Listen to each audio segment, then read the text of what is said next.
So this is a real story. This really happened. To us. To us. This happened nearly a year ago. It was late May. We were on holiday, cycling south of Lyon around lunchtime. We'd spent the morning trying to cycle along the river Rhône, which in practice there means getting lost on the unpaved perimeter tracks of a whole series of huge, walled petrochemical plants, stuck between the thickly forested riverbank and the aroma of benzene. About 30 kilometres down by the first big bend of the river, you enter a red-roofed town in the outer fringe of Lyon suburbia. The close-packed streets are quiet. All but a few shops are closed. Many of them look like they've never been open. In the central square, there were men sweeping up the last bruised oranges from the morning market, packing away the last few folding tables into vans in front of the old town hall. The buildings on that side are big, white, stuccoed monuments of a prosperous 19th century bourgeoisie. We sat as a group in the sun, eating sandwiches from the last baker still open, looking at the building on the other side of the square. Initially, what you see is a haphazard pile of pointed terraces, municipal 70s concrete, softened by dwarf trees and trailing creepers. Underneath it, there's a dark and intriguing arcade, a library, some more empty shops, tall columns, strips of glazing. When you're far enough in, a light opens up above you, and there's a stair heading up. Almost immediately, you're in among the terraces, ranged on the hillside like boulders and crevices. Signs of domesticity are everywhere, washing, drying, rose bushes neatly pruned, lawn furniture arranged on triangular lawns. As you rise, the building reveals itself as a range of tiny mountains piled up between the forested hills behind you and the respectable facades of the old town. The path winds up and under the buildings as it rises. Near the top, where the triangles knit into the stony cliffs of the hillside, the scale is almost rustic. Cottage gardens in which the concrete walls are fringed by tall grass and bushes. The path ends at a ruined medieval tower, where you sit amid the sound of insects, looking down on the town and the river. Talking, we've been doing the podcast for a bit, and we were looking over which ones people liked. And most popular episodes are the theory ones, and the ones on popular subjects people know about. So we thought we'd do a completely unknown French architect from a pretty unfashionable period. But it's the stuff we love. We're back after a rather shaky discursive on contemporary theory into the sunny uplands of the ultra-late modern Utopia, socialist Utopia. So you're listening to a podcast about buildings and cities. I'm Luke Jones. And I'm George Gingell. And what we're discussing today is the work of Jean Renaudie, a French architect working in the 60s and 70s, whose buildings at Givors we heard described in that little reminiscence at the start of the programme. Renaudie worked for Auguste Perret in the 1950s and set up in practice in 1958. We're focusing particularly on the work he did between 1968 and his untimely death in 1981. The reason for this is the paucity of English language source materials on any of the other bits of his career, in case you're wondering. Renaudie is, I think, quite a lot better known in his home country than he is in Britain. I think I'm right in saying that there is only one English language book about him. Yeah, whereas there are probably 2 or maybe 3 in French. All of which have got pretty sketchy graphic design and... Yeah, but like rando French architects who I talk to know who he is. Yeah. Yeah. I think he's cool. I think he's equivalent in sort of level of fame. Actually, I said Lebetkin when I was talking to you. I think Goldfinger. He's probably okay. Goldfinger level of fame. Okay. Erno rather than... Emmerich. Emmerich is the Bond villain. Yes, Erno rather than Emmerich. So, what order do you want to talk about things? Shall we say when he's working? He's born in the 30s. Comes to maturity in the post-war years, and this is the sort of great era of slab-block redevelopment. The Unité in Marseilles, built just after the Second World War, the combining of living and shopping into a single building, surrounded by car parking in sort of zoning of cities. His work really is... from beginning to the end of his career, is the grappling with how to push on the modernist, rationalist state project of making the living, both at home and at work, and of cities better through modernist intervention. Never mind Le Corbusier. The most significant presence by far in French architecture in the 1960s was that of the Grand Ensemble, the huge housing projects which were steamrolled across the country by the state, built in batches of 4,000 units or more. The context in which he's building is an era in which new towns, new city quarters are being constructed everywhere. Yeah, and also carved out of old cities. The old industrial slums of the 19th century are being demolished wholesale and replaced with slab blocks. Yeah. A slight note, when we talk about Grand Ensemble now, we tend to think of the sort of huge postmodernist blocks around Paris, which are quite well, or relatively well publicised. That's not what we're talking about here. We're talking really about massive slab block and tower. The more conventional sort of background into which those things were built. I think Renaudie's position and his thinking have to be understood as a reaction, first and foremost, to these material conditions, the production of enormous amounts of very standardised, rather alienating, rather inhuman kind of housing, and also to what he identified as the programme responsible for that, which is the ideology of modern kind of functionalist architecture and urbanism as set out in the Charter of Athens, which is a document adopted by the International Congress for Modern Architecture, CIAM. So CIAM is an organisation set up in the late 1920s by the most famous modern architects, sort of constellated around the figure of Le Corbusier. And the Charter of Athens is a particular congress. They would have these periodic, normally annual congresses where they would discuss different things.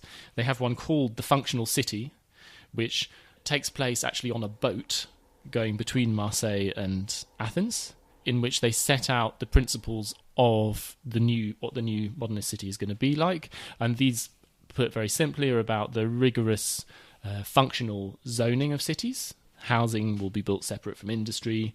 They will be separated from one another by a kind of hygienic belt of greenery.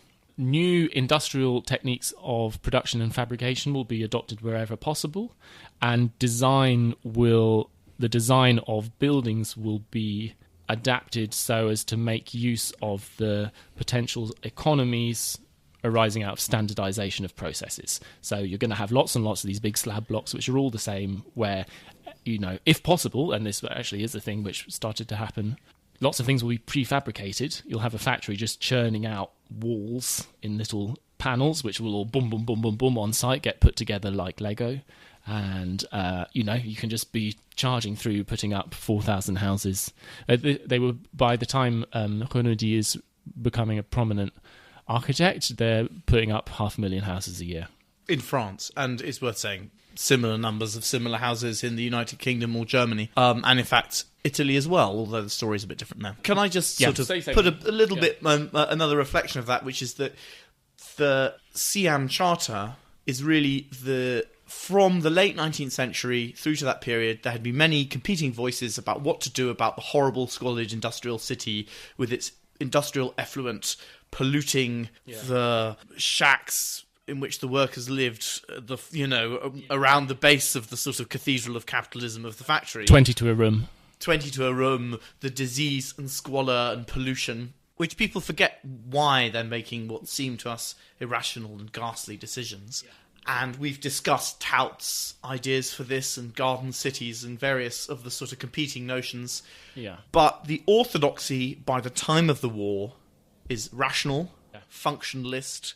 I think we're proposing at some point in the future, this is another promise we're never going to keep, to talk about towards new architecture, which is Le Corbusier's early work, done just after the First War. And on the front page it has the Parthenon and a Bugatti. And this notion of the machine city. A house is a machine for living, and so is the city. And we will have the polluting industries away from the buildings, and it will be organised like a circuit diagram. And we will have our conference inside a machine Yeah. This yacht, and we are going to, and that was the rhetoric which had won the argument by the time of the war. And as the dust settles on a devastated Europe, it is that rhetoric which is adopted by statesmen across the whole of Europe, East and West, and rolled out to this mass-produced... To solve all of the social problems. And it's worth saying that by, I would say, even 1960, the limitations of this model were sorely apparent, and many of the narratives that both rejected or sought to reform, sought to have a reformation in this model of urbanism, were very present and widely discussed. One of the things which is important to grasp about this period is that if you were to look solely at the evidence of what is being built, separate from the discussion in theory, you would get a very misleading picture of what the actual currents in architecture are. The poor condition of like the avant-garde architect, who is always out of fashion in his own time and horribly out. He's ahead before and horribly behind by the time anything's built, and this is the perpetual kind of condition. Yeah. When we were young, all these deconstructivist buildings were being built, and they seemed so horribly. I can remember as a child the sort of obvious narrative of architecture was, these horrible 60s buildings, nobody wants them, and that there'd been this revolution in the 80s of postmodernism, which has swept aside modernism, and now we were building houses. Or something sort of as incoherent as that. And I'd just like to say that the argument against slab-block was very mainstream in the time when when the great volume of them was being produced, and that a lot of these sort of theoretical battles... well, let's just say this. So Renaudie attended one of the later... Siam continued a little bit after the war into the 1950s. In the early 1950s, it kind of fell apart in acrimony, and it was taken over and then closed down and replaced by a group of younger architects known as Team 10, which incorporated figures like Aldo van Eyck and Peter and Alison Smithson and lots of other people. And Renaudie was at some of those. He was at the Siam Congresses in 1952 and 53. It was also there that he got together with the people who he would go into practice with. So he forms a practice... after then, with three... I got the names if you want them. Like-minded, So it's Pierre Riboulet, Gérard Tournauer, and Jean-Louis Verret. Well done. Yeah. I expect... I'm concentrating so hard. send all your complaints to... Fortunately, I expect... All my various French... friends and acquaintances. This is for you. Very, very well done. Very well done. Yeah. And they were all, I would say, a like-minded group of politically left modernists who were dissatisfied, reforming modernists, people who were interested in this. The CM had fallen apart along the lines of what we have been proposing doesn't work and had exploded. And the generation afterwards are people with different ideas about what to do next. To some extent, we discussed a little bit in the context of Aldo Rossi, in the sense that I think that Rossi's formation, in a way, is quite similar, but he's going in an extremely different direction and kind of keeps heading that way. I think that there are a couple of things which are really important to... We've established this critique, what he's against, this slab-block development, these... I think it might be worth putting the quote... Well, this is a bit of an aside, but I think that you can tell a certain amount about what an era is worried about by looking at its dystopias. And quite a good film dystopia from the tail end of this period is George Lucas's THX 1138. Have you seen this? Where everybody lives underground, they're all like drones, they all dress identically, they all dose themselves with these sedatives. All they do is go and work in these repetitive kind of manual jobs, and then go back to their identical burrows and eat their identical food. And, this is this idea of a kind of dehumanizing standardization in which all of the activities, if you look at sort of the Marxist discourse around this, people often talk about the way in which this state capitalism is integrating all of these aspects of society into itself. So all these things which were previously your private life are being colonized and sort of made part of the enormous machine process. Let us be thankful we have an occupation to fill. Work hard. Increase production. Prevent accidents. And be happy. Pause. The current approach to our urbanism in our capitalist society is not so different from the laissez-faire of free enterprise. Driven by the calculation of maximum profit for what is useful and necessary, it uses mechanical processes of accounting to determine the boundaries of what is possible. It is essentially a form of speculation which cannot be the aim of the city. Speculation excludes. It tolerates man only in the exercise of certain functions. Such anxiety and indifference towards the problem of urbanizers give rise to a malaise. Which I think is he's banging on about exactly that. Yeah. The idea that we are... that this functionless dream is just making us, particles of capitalism in a giant capitalist machine. Yeah, exactly. It's the sort of problematic notion. There were other rather kind of more obvious problems, which is that these slab blocks segregate communities into like their own little particles. The public space is not free. There are no streets. The inner cities are strangled by, multi-lane highways to ferry people to their anonymous places of work from their anonymous abodes. The green parks that are meant to sort of operate around these towers are sterile and impossible to traverse, which in a sense strangulates public life of, the streets and shops and sort of incidental living, because everything has been pulled apart and atomized, both by the architecture and the circulatory infrastructure, the infrastructure of transport. Because everything is separate, the exercise of moving people between all of these discrete and separated things is... Which is part of the process of making... Which is why the sort of machine metaphor works, because essentially you're sort of pumping people around to like the blood of a circulation or oil in an engine. And the notional openness and light of modernist architecture actually is full of rigid and untraversable barriers. Which we sort of addressed, I guess, in the Dystopias episode, the notion of how this would work. And also that, this is a complaint that I'm sure people working in architecture today are familiar with, the anonymity of identical rabbit hutch flats arrayed, in cubic arrays. Yeah, enormous cereal box shaped. Like, you zoom into the tower building and look at the lonely man in his study in the pale light. Identical, not giving room to the individual expression is a complaint. And this is a complaint that is happening all over the Western world. And also that these are being used as state implements to sort of house particular problems, although he is very, very much on the side of state and intervention. He just thinks this is, you can have an approach of reform or rejection, and he is a reformer.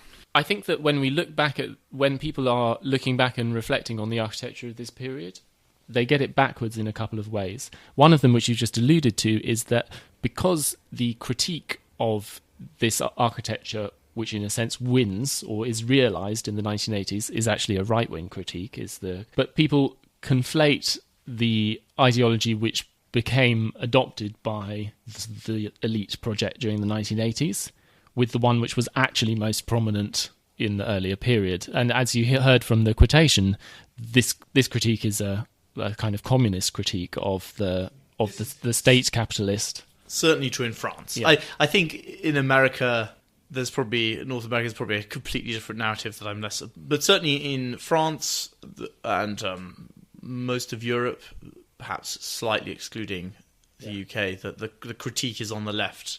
Yeah. That we're not allowing the working people, a place in the city. And so it's very important that although people are looking to move past the slab block, there are certain things which aren't going to be thrown out. We're still interested in housing the collective. We're still extremely interested in thinking about the problem of cities and buildings in a scientific way. We're not moving towards the adoption of this rhetoric of architecture as communication or sending certain signs or harking back to certain nostalgic values. We're interested in it as a scientific problem. There is a certain kind of sort of left libertarianism about space. Space should be available to everyone, and it's the best thing is for everyone to be able to go anywhere at any time. Down with sort of privatization of... Even if it's privatization by the state, even if it's like compounded housing estates. Yeah, did you want to come in on something? The scientific, which I think is... I'm not sure we're not endorsing the scientificness of it, but it's scientific in its posture. Yeah. We came up with this Aldo Rossi. We use it because the people as they're writing use it a lot. Yeah. But it's a term which I think you have to shed its kind of contemporary implications. Yeah. What I think for Renaudie it means is both that it should be an efficient means of production, and that it should adhere to a logical and be driven by a logical formula. And the element of it that is socialist is that it should be these sort of grand projects which are driven by the state to keep them out of the grubbying hands of capitalism, the entropic sort of forces of capitalism which draws everything down. What Renaudie is trying to work out is a way in which to hold on to and harness the productive capacity of industry as harnessed by the state, but to find a way to direct that energy to the creation of buildings in which people are able, living within a collective, to be individual and to be genuinely free. And that's the sort of the puzzle. That's the tension. I'd like to talk a little bit about Team 10, and I'd like to talk about structuralism. We can align Renaudie broadly with Team 10 in the sense that they're people who are looking to refound a kind of modernist program, especially in its relationship to the city and to problems like housing and community. But they're trying to find a new basis on which to found that, which is not simplistic, functional segregation of different uses. What that tends to come down to is something which looks like a representation of the complex and interrelated structure of human sociability. So an example you might think of is what's called the Matt building, which is a type of building of which some examples would be the Free University of Berlin. There are housing projects which are built like this. What they look like are big spreading complexes of relatively low buildings which form internal courtyards which have spaces between them and which have these complex circulatory routes in which the different areas are considered a little bit like nodes, but which are also slightly redolent of vernacular urban forms like the souk in North African cities, or sort of, some medieval city plans. These very dense, complicated, interrelated sort of morphologies. You're trying to make an urban... when we talked about the Barbican, the idea is you have this urban precinct made of all its courtyard blocks and marketplaces and things, and you make that into one big building, but you try and maintain the diversity and circulatory patterns of a city block. It's immensely difficult to do the Matt building because actually the city block has grown organically, and its sinews and connections have been self-generating. It's sort of rhizomatically organised. Yeah. Whereas you have to think the whole thing out. In a sense, the Matt building is a model of human society. And that connection, that way of looking at it becomes explicit in Renaudie's own theoretisation of his work, which he presents through the lens of what he calls structuralism. Structuralism is an analogy based on Ferdinand Saussure's theory of language, and in very simply, because I'm not a great expert by any means on it, but it's almost incomprehensible. What it means, the simple way of putting it is, in the linguistic context, words don't mean anything intrinsically. Their meaning is a function of their position in a series of structural interrelations to other words. So that's it, basically. And what Renaudie thought was that, in a similar way, we should abolish the idea of discrete functions, these things existing. What matters is the interrelation between all of the different parts of the cities, that we should think about connections rather than sort of discrete little things which do something. So you can see how that... I mean, it sounds like when he's criticising function, he's criticising sitting rooms. He's not. He's criticising the idea that a whole city block should be devoted entirely to making widgets, and this city block should be devoted entirely to edifying the body and mind.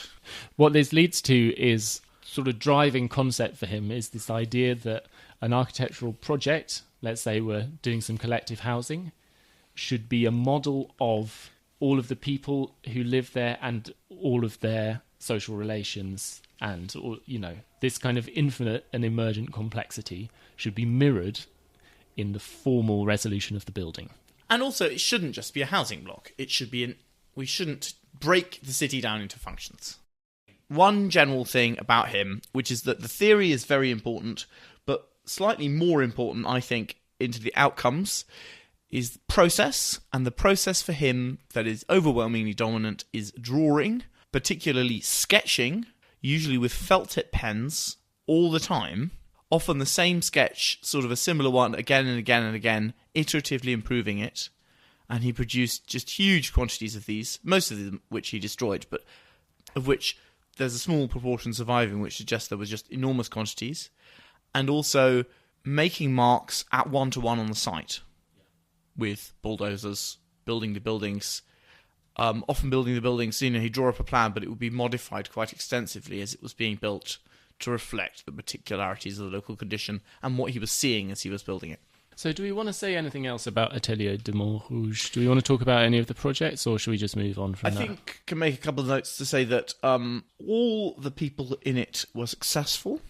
They all have sort of decent French Wikipedia pages, and they all seem to have made nice buildings. And not only the partners, but a few of the employees went on to have independent careers as well. The practice was, at one level, successful in that it got a number of big projects, and even built some, and some interesting radical projects.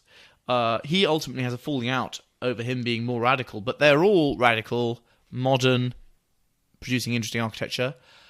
It seems to me that probably 80% of their projects never came to anything. A lot of what they produced were avant-garde designs for things that were not built. I also get the sense that there was, although it was successful, it was always tense getting, as it often is for those of you who are in practice, getting enough work to pay the payroll, which I think they managed to do, and it carried on for a long time after him. So I think we would talk about it a lot more if we knew more than we do. So you make this point about process, which I think is very important, and perhaps we should examine that in a bit more detail through the lens of a project. And I think the project we should start off with is one of the last ones which Renaudie did as part of Atelier de Montrouge, which is a design for a new town called La Vaudreuil, which is in Haute-Normandy, and it's a new town being proposed during the 1960s. He was working on it in around 1967, and it was a big town. It's going to be about 100,000 people. It's on the Seine, just before you get to Rouen. Is that the right city? Yeah, sounds right. So it's sort of down the river from Paris. Yeah. The purpose at this time, rather like if people are familiar with London, they were trying to build new towns outside of cities to take the pressure off. It was going to be a service sector, tertiary sector city. So, you know, they planned industrial cities and sort of agricultural centres, and this was going to be sort of accountancy city for Rouen. Yeah. And it was going to have 100,000 people as the target for 10 years, and then grow on naturally from that. The terrain is very flat. There's a alluvial plain, and then at the edge there's a step up, which is not a very big step up, I think about 40 metres, and then it goes on to another flat plain. Yeah. Which is important. Although there's a lot of discussion of cliffs, really it's just that there are, if you imagine, two flat plates with a little jump between them. Yeah. Should we talk about the drawings? I think it'd be interesting to go through them. So we have these drawings which Renaudie produced while designing this town, and in them he is wrestling with this problem of how to site this town within the landscape, but also how to come up with a sort of formal generative strategy which is going to enable the level of granular complexity and individuality which he's after. So this is a town which is going to be built using systematic technologies, but which is going to be, in a way, full of 100,000 different sort of specific niches for each particular person, that everyone will find their individual place in it. So they got the job. There are 4 partners. The commission was to have the town built on the flat by the railway line and the main road.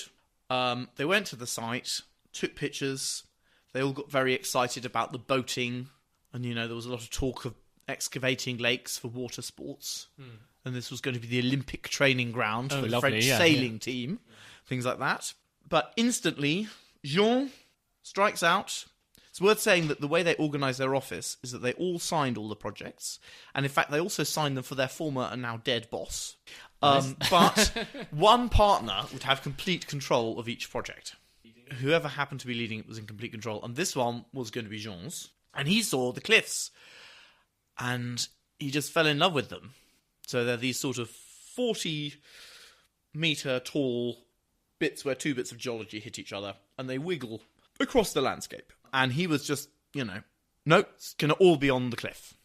And this caused a bit of a consternation. And so the other partner said, sure, this is your project, but this is also 70% of the income for this office. So you've got to produce 2 schemes for the town as demanded by the brief, and as we've all said it should be, and then you can work on your own one. Yeah. And so he produced this massive body of drawings, which is 2 drawings of the other 2, 1 drawing each of the other 2 schemes, and then a huge... like hundreds of drawings. Hundreds of drawings into a dossier of this other scheme. So should we talk about the drawings? Because I think he tries a huge number of different approaches. We can talk about... And this is the drawings that were presented. So there's 2 sort of normal drawings, which were done extremely perfunctorily, I think. And it's worth saying also that a lot of the drawings are not actually by his hand, although he did do a lot himself. Yeah. A lot of them are by Nina Schusch, who was a Polish architect who'd come to work for them. So they're a bit difficult to interpret because they all look like, not all of them, but a lot of them look like 70s or 60s groovy graphics. Lots of sort of circles. Would you want to have a go at like multicoloured felt tip pen?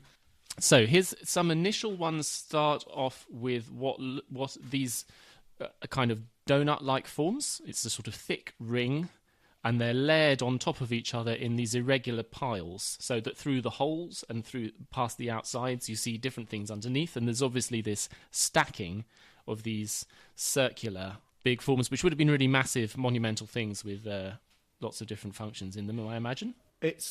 He said these drawings, the circles, are not to be interpreted as buildings. Right, they're urban forms.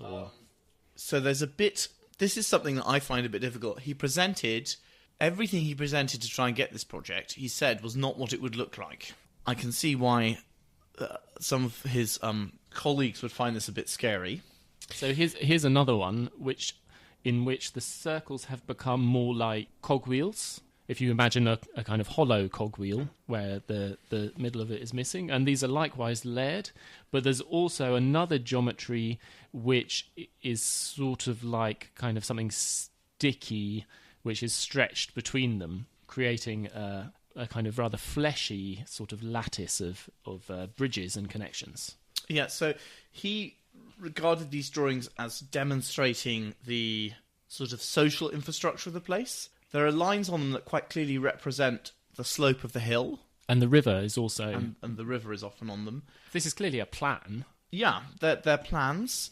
But he was insistent and said again and again, my work was misinterpreted because people thought that they were plans of how the city would be in terms of its buildings. I can think of a reason why they might think that, because that's normally what you would present if you're pitching for a job. And in fact, some of them are more like that. Some of them, there's an axonometric or a perspectidal sort of drawing, which turns the sort of cliff into pyramids and has a sort of squiggly biomorphic city at the bottom and a squiggly biomorphic city at the top. And he's producing loads and loads of these groovy graphics. Also, in line with them, there are some more technical drawings, which he also said were just schematic. I've got one more here, which is a version in which this circular geometry has become more kind of subtractive. So there's something which is like a big landform out of which lots of circular voids have been deleted and scooped out. And there's also sort of sketch axos of where the hillside becomes sort of mega, ziggurats and column towers, and there's jetties and piers and monorails, and it's all very groovy graphics. And then there's a completely different one, which is a quite smartly, crisply drawn cut through of how the city would be built onto the hill surface. Oh yeah, there's a section which looks really sort of Robotech. Yeah. This looks a little. Which he also said was not to be read as anything like it was going to actually be built. It looks a little bit like if you know the pyramid buildings in Blade Runner. What's the company? The big. Can't remember the name. The main company which makes the replicants in Blade Runner. But if that was half buried in a hillside, it's sort of what it looks like. I think that it's interesting to ask what's going on in these drawings. It seems to me that Renaudie has an aspiration for what buildings need to do in terms of creating a perfect mirror of the complex structure of human sociability, and he's trying to solve that problem with different geometries. So he's trying out all of these different options for a possible kind of geometric solution for this difficult problem.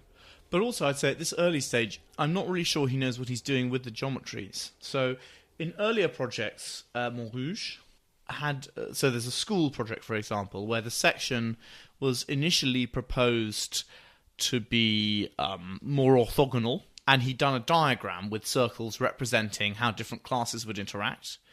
And then, suddenly, the diagram became the actual section. So there is always... although he is being rather coy and saying...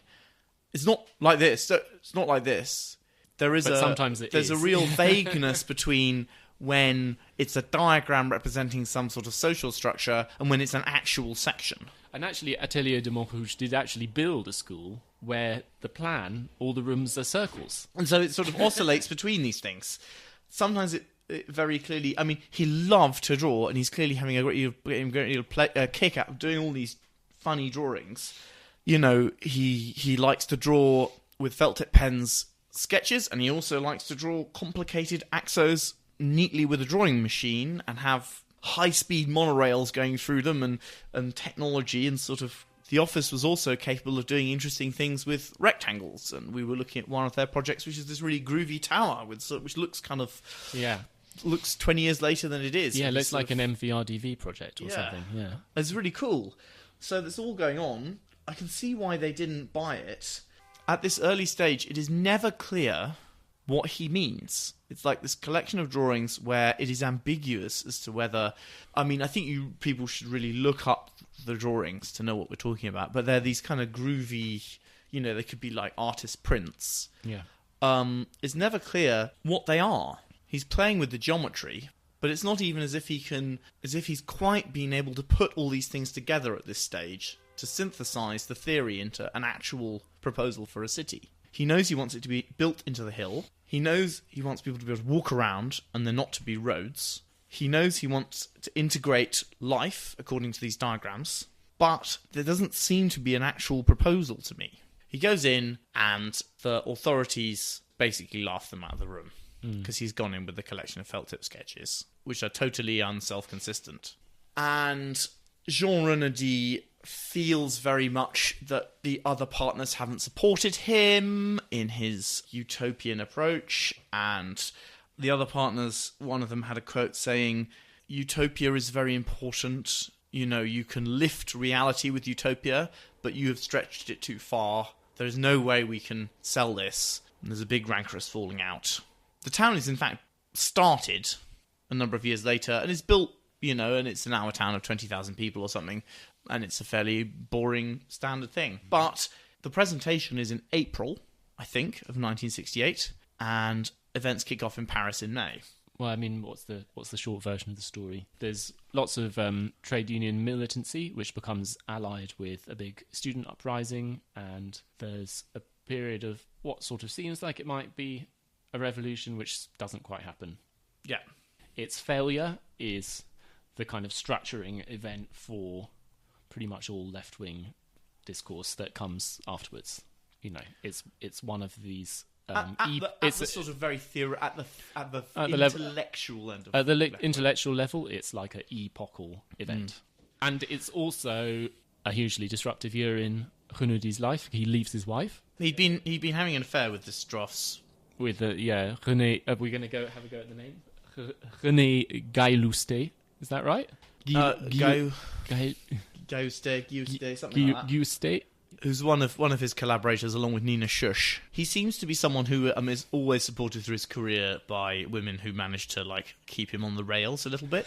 This does seem to be someone who's a little bit difficult to get on with in a professional, perhaps slightly unbending. And there are several women who sort of through their competence, diligence, creativity, and ability to solve a lot of his problems, managed to keep him going, and who are somewhat submerged beneath his reputation and personality. Both Nina and René, not insignificant careers of their own, and both survive him. I don't know if actually they are alive, but they were both certainly alive in the early 2000s. Yeah, he sets up in practice in his own name, and they quite quickly start work on a really big project in Ivry-sur-Seine, which is what would you call it? It's like an inner suburb of Paris. It's just outside the periphery. It's just outside the ring road. But is also extremely susceptible to development because it's just... The ring road it's just outside is very central in Paris. Yeah. It's just outside It's always been a very left-wing, had a communist mayor all the way through. Yeah. And in fact, I think has been communist from the foundation of the Fourth Republic, certainly through his entire life. It was this decaying industrial slums that were being rapidly replaced with social housing, and it had been a pioneer of innovative construction of social housing from the 20s, and also was having a lot of big roads and infrastructure put through it. And that's the sort of and after 1968, there's a real concern, as we said, about the strangulation of the town by these giant roads and circulation. And they were looking for another cutting-edge bit of social housing to build. They'd before built very, early and very successful slab blocks. Yeah. But built to high standards and ahead of their time. Jean Renaudie had, I think, done some work there at Montrouge as well. And it's at Ivry that he comes up with in a way, he has this eureka moment in formal terms about the solution, which is going to enable him to design buildings which are systematic, which are built around a relatively small set of components and plan forms, but which will nevertheless allow this kind of complete variegation and diversity in terms of the internal layouts and the overall form. And at Ivry, the idea is there are these big social housing blocks in which every flat is unique and which are covered in these terraced gardens. And it's all based around a module which is a right-angled triangle, so half of a square, basically. There had been a plan which had been going for a while, which was a standard city plan with slabs and blocks for this site. The site was partly being paid for because there was a big road going through it, which was being built by Paris, so they had a bit of extra money to build. 1968 happens. They want a more radical solution. Jean Renaudie is introduced to the woman in charge of social development in Ivry, who is present all the way through and is very encouraging. And because you've got this communist mayor, it's relatively well-funded, it's politically stable and politically radical. It's possible to do things that would be completely impossible outside. And he talks through his groovy graphics that he'd done before. Yeah. And I forget what she's called. She's one of the people who's thanked at the front of the book.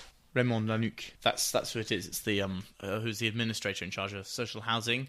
Said she didn't understand any of it, but it looked very good, and he seemed to be a very inspired socialist with some new ideas. So they gave him the job. On the basis of of some groovy felt tip pen drawings. I think we should say something about the felt tip drawings are they're so in contravention of contemporary, like, our rules of sort of good taste and discernment. They're all like, oof, it would be very difficult to present them in most architecture schools now. I think they're like pink, orange, purple, green, and very like a felt tip. They're very like scribbly felt tip pen Yeah. drawings. And he's presenting them, and is suddenly given what nowadays, in terms of its sort of scale, it's like a £50 million scheme off the back of some groovy felt tip pen sketches of a different project.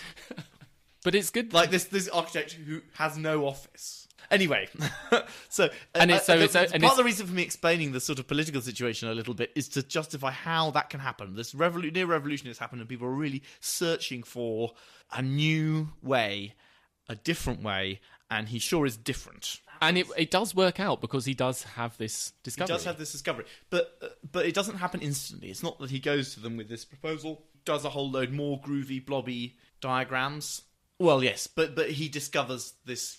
You can have a square grid, put a line down the middle of that, and then you can have right-angle triangles, and you can start to build up. And and the first building is not nearly as complex as the later projects, which is the Is it Jean Hachette the first? no, it's Daniel Casanova. Okay, Danielle, sorry, female Casanova, who I think is a socialist. hope so. And there's also all sorts of other sort of groovy bits of diagram. It's worth saying that although he, we've said a lot about him sort of producing these crazy sketches, he was also a serious architect and had done lots of projects that were more conventional, and so he actually can do. Pretty much from the start, actually. I mean, when he was working for Perret, it would have been on these like huge schemes like for the rebuilding of and, So his whole career, he'd built an awful lot, and it had always been in this kind of systematic. He knew about concrete slab-block and detailing. So there's this intermediate building, but he discovers that you can make these triangles. You can pile them up to sort of different heights. Yeah, and you can and make different shapes. What happens in Ivry is they get a little bit more money and build another building, and get a little bit more money and build another building for 10 years, really.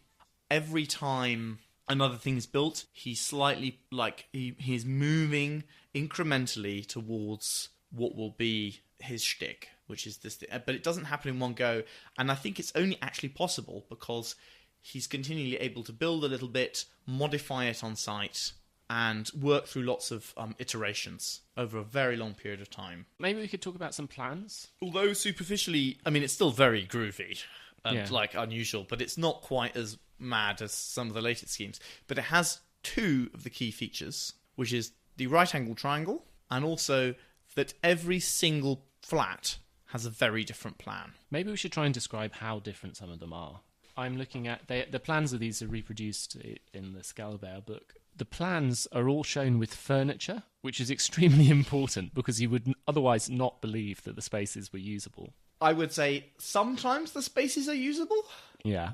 He's done an amazing job at producing this huge, with assistance of a number of people, this huge number of radically different, complicated plans. But I would say at Ivry, they are a mixture of hit and misses.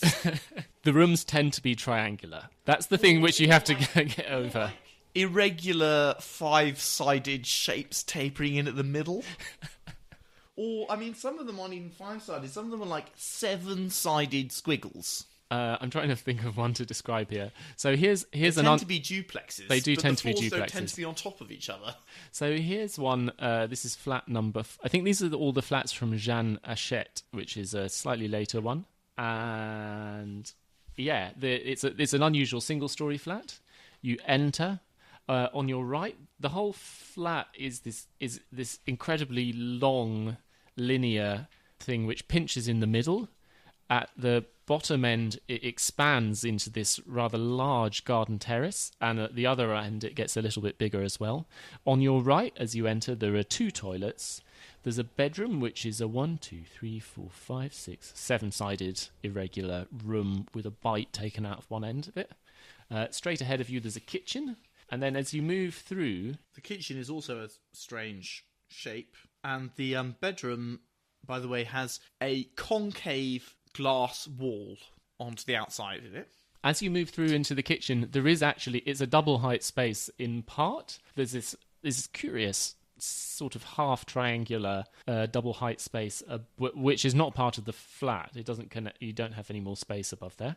And then you have a bedroom which is a sort of skewed box. And then there is an opening onto this really, like the terrace is really big. The terrace is about 1/3 of the size of the whole flat. That's not 1/3 of the internal area. That means it's 40% of the total floor area. Yeah, I'd say the terrace on its own is probably about 25 square metres, and the rest of the flat's about 50. Number 16.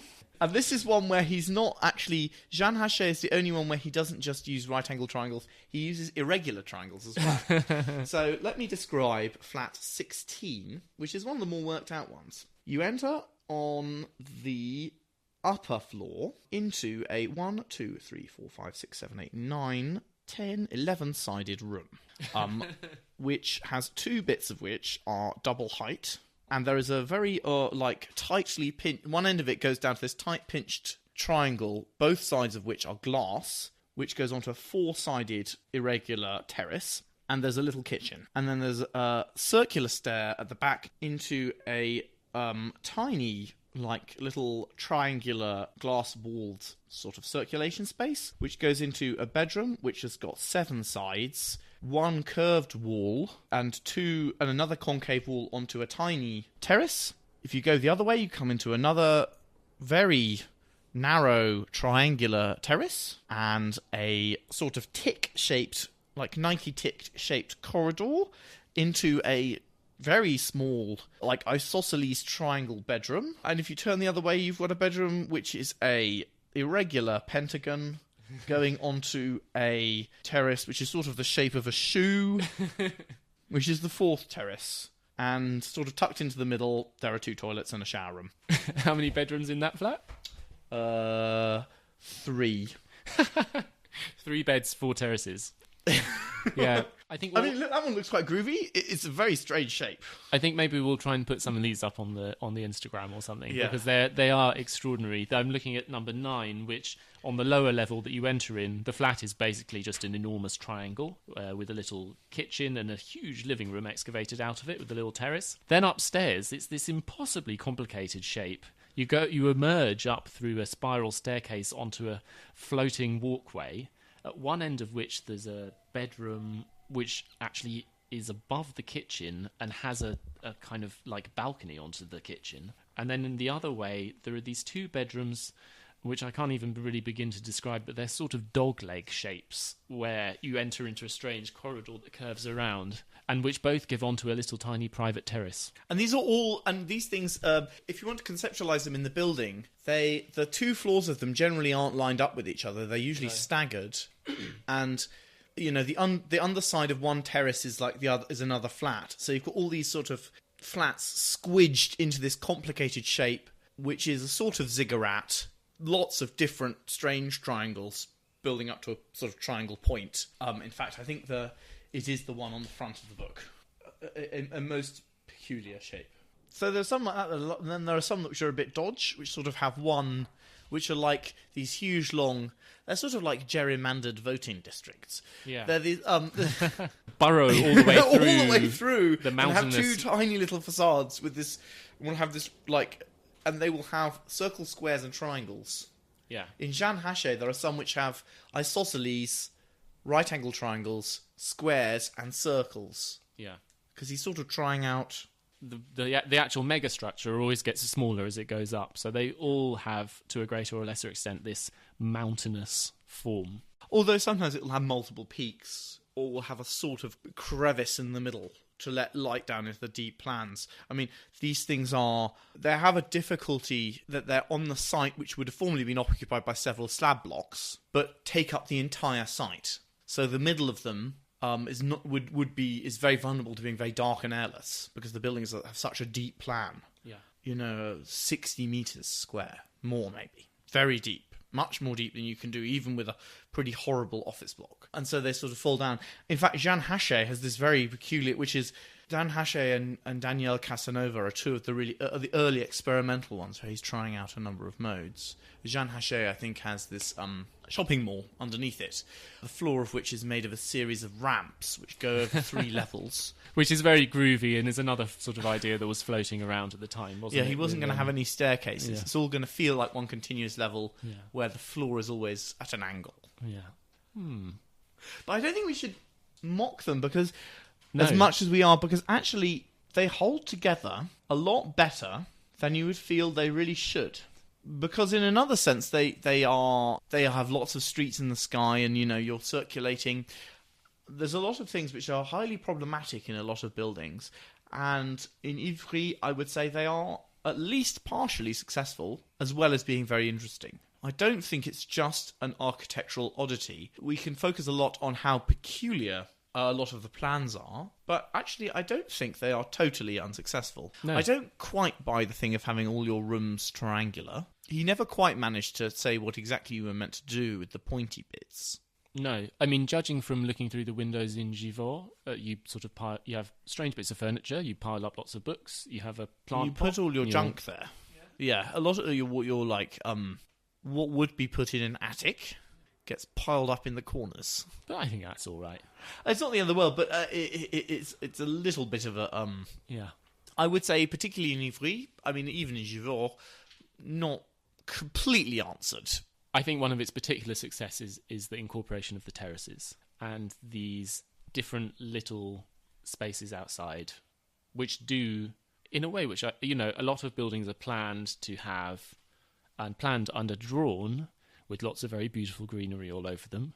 But it's quite rare that it's realised, and it is really realised here. People do fill them with plants and with trees, and they use them. And well, also in Ivry, a lot of those, a high proportion of the terraces are public, and the streets in the sky circulation operates by going over lots of narrow concrete staircases between terraces, between these triangular terraces. So if you can imagine crawling over the ziggurat with greenery, you can sort of stagger over the building through these funny public terraces that go almost right into people's flats. Yeah. Which I think is a response to the closed down nature of public space. The public spaces in slab-block architecture are extremely unsuccessful. The weird little crappy gardens that you get at the base of the bottom flats get, and then this sort of nondescript patch of green with a couple of trees in it. I find it very convincing. I think. Do we want to talk at all about any more about the evolution of all these kind of later parts of the site? It goes on more or less all the way through the 80s, doesn't it? Through the 70s. Through the 70s, and there was a great and ambitious plan for a cultural centre, which was sort of programmatically going to be like the Barbican, where we're going to have these mixture of blocks of flats with this triangular grid and a big centre, which was going to bring the community together in this rolling landscape of streets in the sky. The site has, it's actually interesting because it also incorporates a couple of the original blocks from the first scheme, his early works, so these two peculiar ones, a couple of mature triangle-based blocks, and a couple of other buildings which were designed by him in his office, which are not in the same language as Givor. There's the Einstein School, which is triangular, but is on one floor and has triangular roof lights, which are interesting, possibly worth looking up. And there's a couple of other. It's a town with a number of experiments on this theme. Another thing I would say about Ivry and all of the triangular projects is that they're never really high density. They're sort of mid-density. They're not. He never manages to get as many buildings, as many units as you do with, full sort of slab block. Or equally, it's never as dense as Haussmann Paris, which actually is a very dense build-up. Well, should we talk about Givor? There's a couple of other bits and bobs. He does have a few other projects, although not very many, most of which don't come off, but they show the same interests. The interest in making... He had talked about how the whole town should be one building, the megastructure, because then it can be done for the purposes of society, not capitalism, and also that it can be done scientifically, as in efficiently produced, which is his reason for megastructure, which is not the only one. They always have his interest in sketching, and wherever there is any interest in the land and the lay of the land, he is fascinated and thrilled by the possibility of being able to incorporate that. You know, the sketches become sort of eddies and currents around the rocks of these, you know, little hills and tusks of a bit of scrubland or anything. And whenever there is any slope, he wants to build into it and on it. And in a sense, you see the geometries which he'd been proposing through his career, circles, pentagons, triangles. He finds them most interesting where they're hitting a terrain, which means they sort of become eddies and currents, and you have a logical geometric system meeting an immovable object and creating a sort of dynamism. Yeah. You know, this wave washes up against this unusual surface, and he finds this very energizing. Rather, as in Michelangelo, we discussed, he found the constraints of the site an energizing drive. Designs where Renaudie is having to apply a regular geometry to a highly irregular site are very fertile. This is a very fertile constraint for him, and he really enjoys it and leaps on it whenever it's an option. And it is very true of his masterwork, I think we could say. The context for Givors is that it's something which happened in a lot of towns. They had a budget to build some houses with subsidised rent, and there were also some other cultural facilities that they wanted to incorporate here. And that the proposals, as is very often the case with these things, had gone through several different architects and several different forms. One important development is that the French government had issued a directive against the construction of tall buildings inside historic town centres, and the designated site for this project was, as we said at the beginning, on the town square opposite the mairie. And so that creates the possibility for this. Well, actually, I'm not entirely sure where the site was originally. It was against council policy to have anything constructed on the hill. Yeah. So there was this hill leading up to the old chateau. This is a chateau in the sense of like a crumbling castle. And it was wooded and sort of a park in the centre of town. And I think the proposal was initially to build slab blocks on a scrubby bit of land next to it. And he fought a big battle with the planners to be allowed to build on the slope. I mean, the form of the building is that these terraces run up the slope of the hill, but they also form these large mountainous masses in front, so that when you're standing on the hill on these public pathways which go up through the complex, you look down almost into a kind of a valley created by the form of the building, so that it goes down and then mounds up again and then goes down on the other side, and you see behind that ridge the buildings of the old town. There are several advantages with the slope, which he's allowed to build on. A rather practical one is it allows him to get rid of the really difficult bits of the building. So in Ivry, although none of the buildings are more than 5 stories, you still get left with some very dingy dark bits in the middle. Whereas if you build on a slope, you can have this terracing, this sort of pineapple edge, and not have to have anything underneath it. Also, the stone of the bedrock pierces people's houses, and you have these sort of, you know, almost Frank Lloyd Wright, or, you know. But as you say, it also allows you to have big buildings at one end, and it can sort of taper up to smaller stuff at the top, and still appear like a mountain from the other side. And I think we expressed in the little reminiscence at the start, it's absolutely delightful. Like it's one of the, you know, most charming and interesting buildings I can remember visiting. It's lovely. That one, it really works. You go up and it is like a village. You go up and there's all these, you know, people talking to each other from their terraces and hanging out there washing. And there really is a little library and is there a primary school in there? And it's got these very tight, constrained streets, like a village.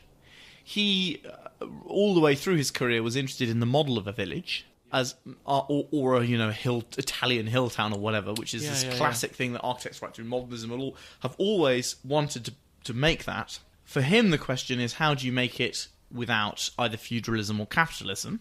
Yeah. This is his big question, you know, because the village is made dense by sort of feudal development, or, you know, proto-capitalist. You know, there's the little merchants building all their houses, and he wants to be able to incorporate that into his scientific socialism, and he finds it through building with these triangles, which creates this unevenness and peculiarity, and the little irregular paths, which are like the paths in a village. And the process of its construction is one in which the design goes on in tandem with the construction process.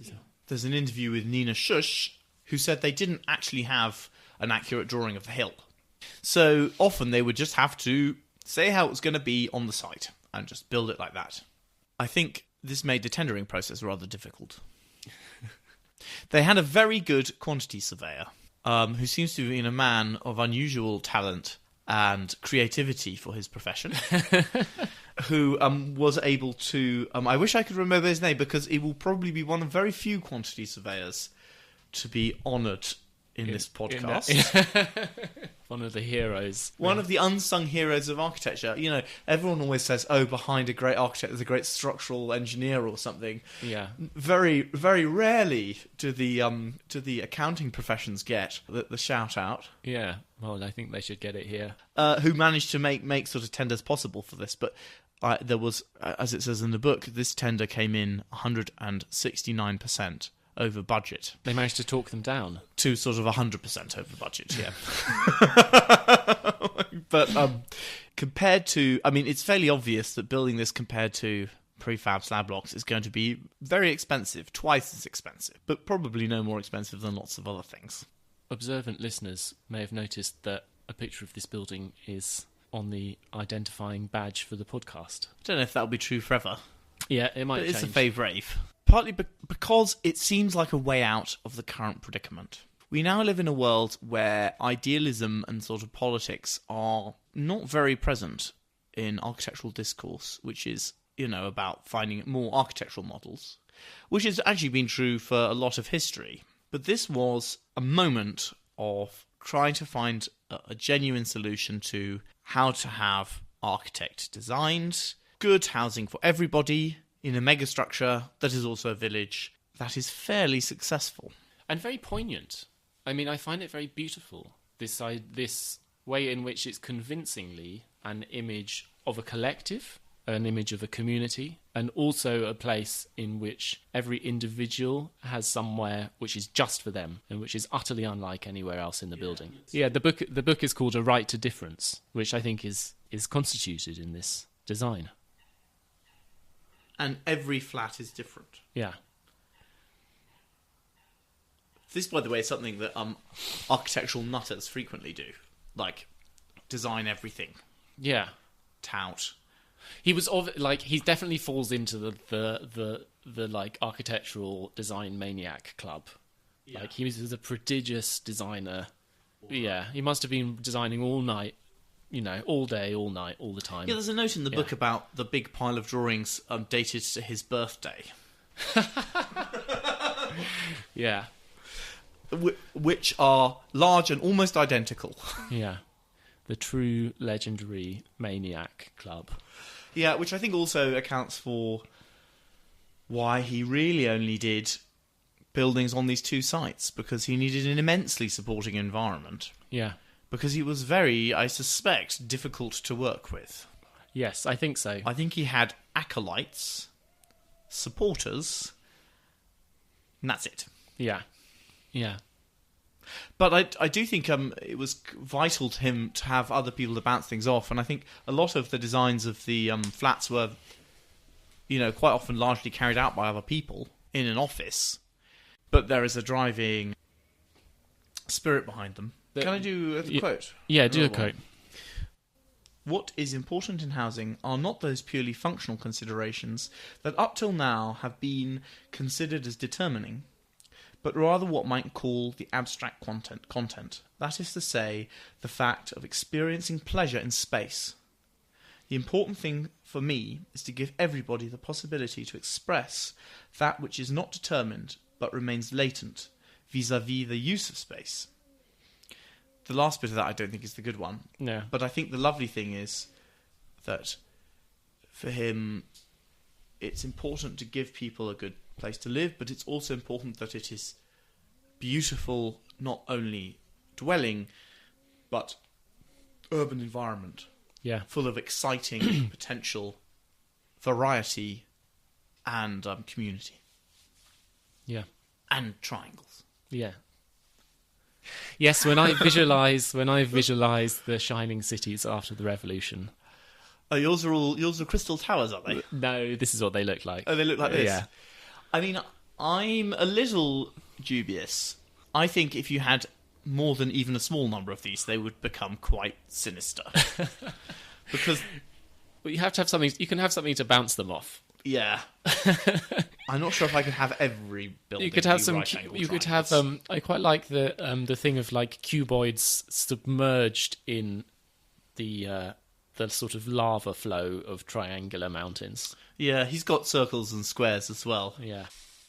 I wrote down megastructure lots of times when I was sketching out the plan, and it's because I was trying to work out why, when you say I want everyone to have their own space, you say every single room has got to be a triangle, and we've all got to live in one building. Mm.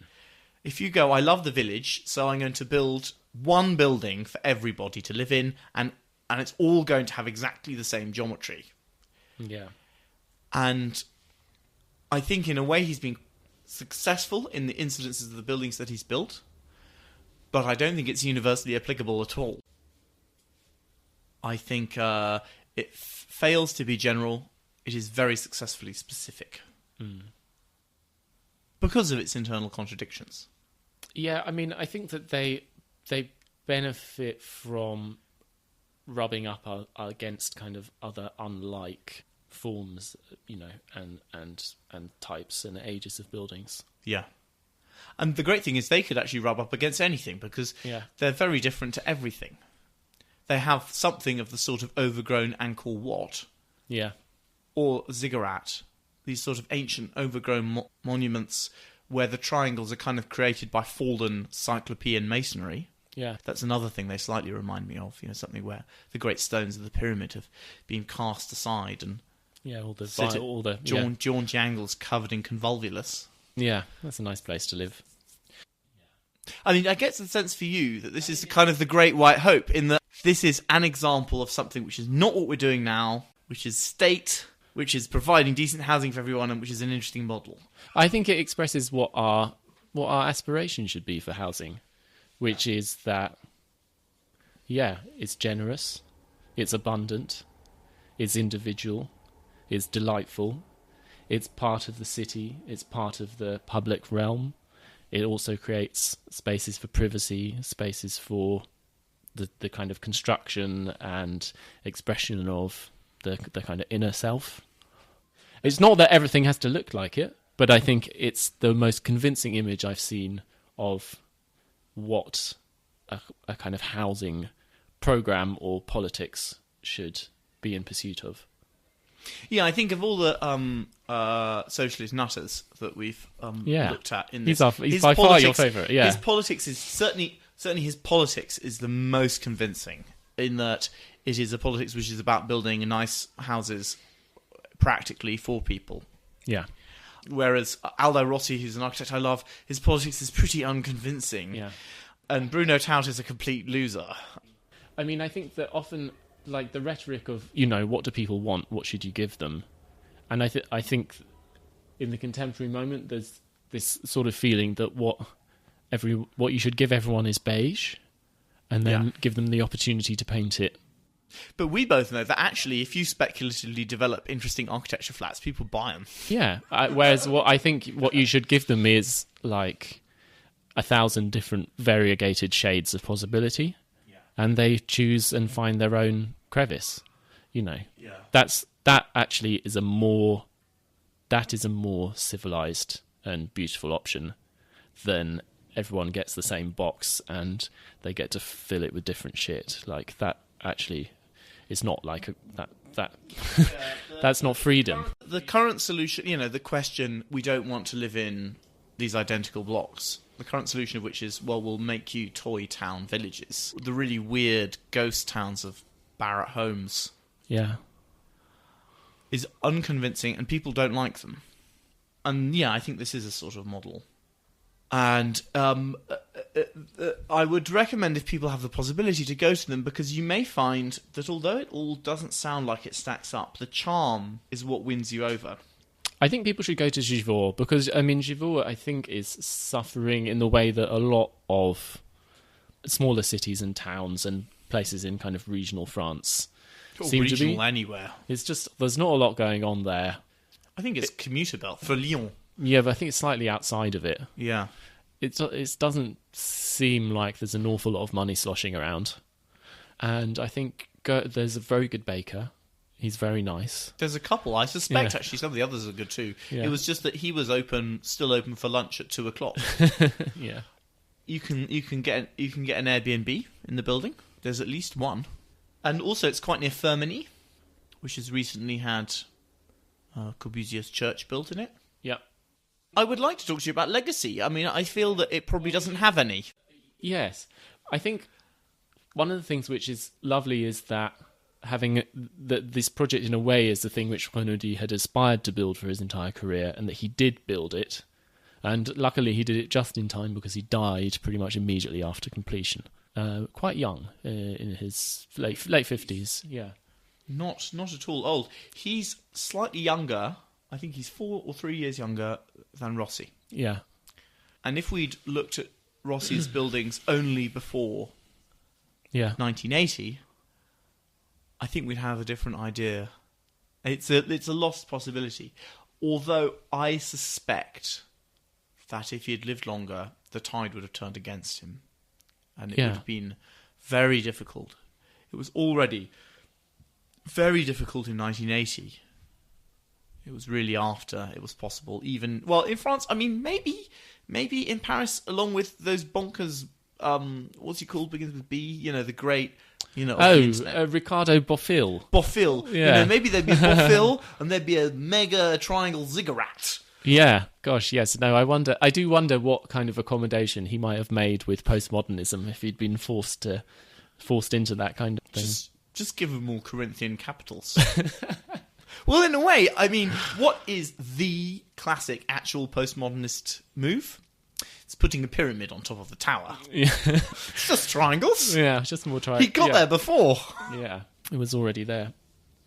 I don't think there is a legacy. I think that's the bookend, actually, on the period which was already, like, really, you would say that the period that these buildings are a part of had already ended by the time they were being built. By the time he'd started to design the first one, actually. Yeah. The time when they would have been rapturously received, I think, was probably 1960.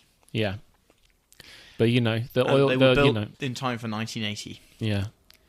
I mean, a bit like the Barbican, actually. You know, it's born into a rather hostile world. I think the architectural manoeuvre is more substantial, actually, than the Barbican, which is a building I really love.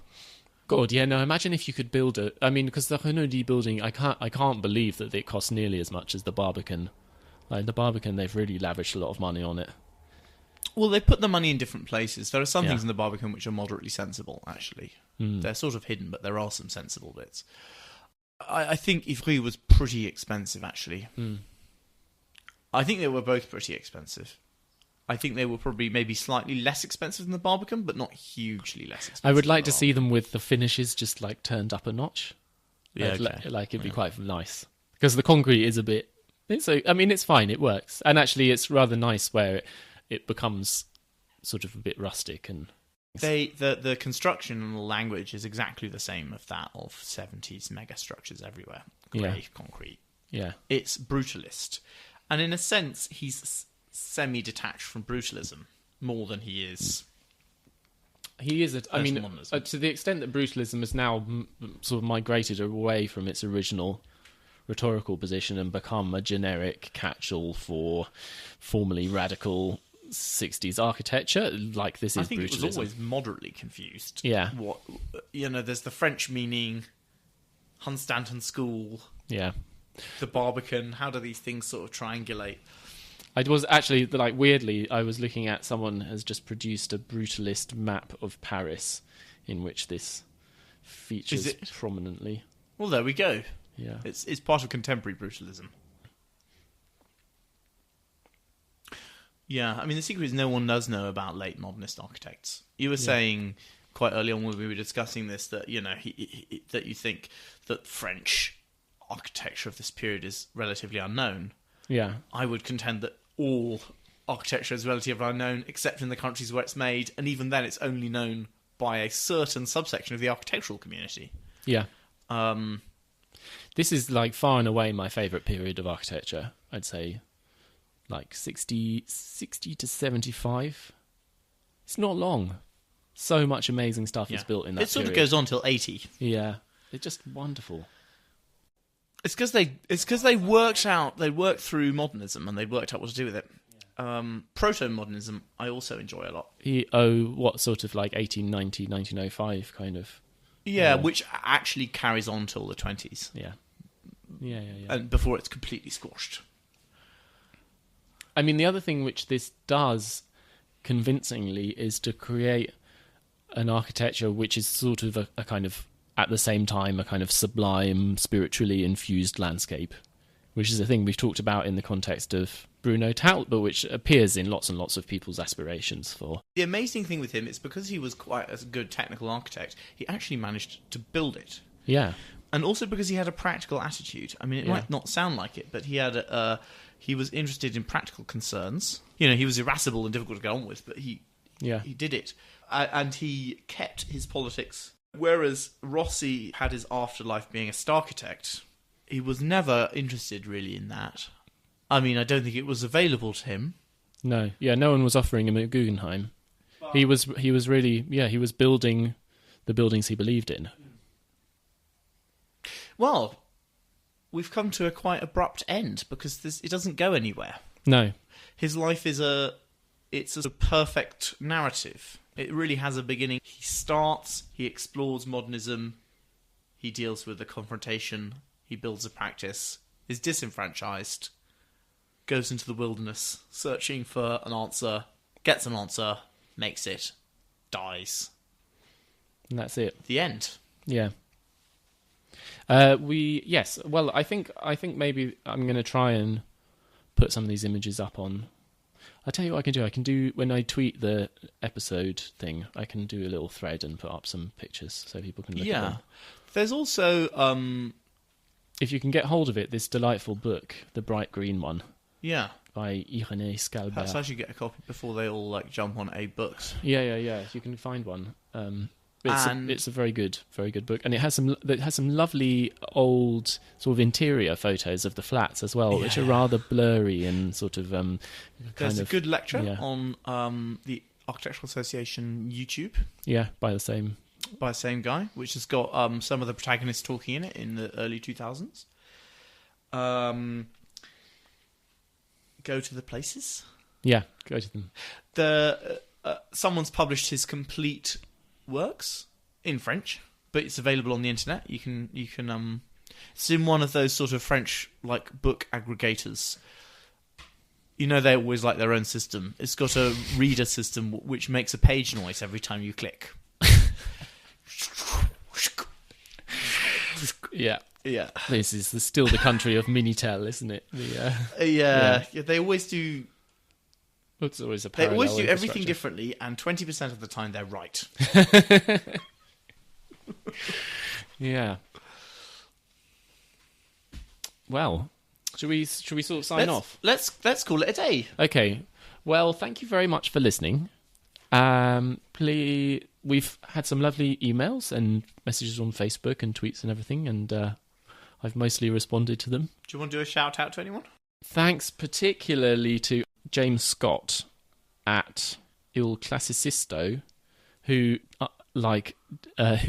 answered a question which we threw out to the listeners on during the Michelangelo episode about the big roly boulder in front of Jesus' tomb. Yeah, we'd like to confirm that it apparently is definitely a big roly boulder, not just a normal tomb. Yeah, so that's good. I don't know if we have any research. Anyone know anything about his earlier career? Yeah. Oh, yeah. That would be nice. Yeah. Or indeed anything about the other partners. Or I think that there's a little bit of an untold story about Nina Schuch and Irénée as well, which might be if there is anything to. Yeah. I mean, they definitely made a major contribution. It's very hard to disentangle. I think he always worked best as the boss of a team. He was able to take creative advice. Yeah. But he had to be in charge, I think. Yeah. One of those. Which is one step better than Michelangelo. Yeah. You can follow us on Twitter at @about_buildings and on Instagram at the same address. We're on Facebook, where you can email us at aboutbuildingsandcities@gmail.com. Rate and review us on iTunes. Recommend us to your friends. Okay, well, au revoir. I guess. Au revoir. À la prochaine.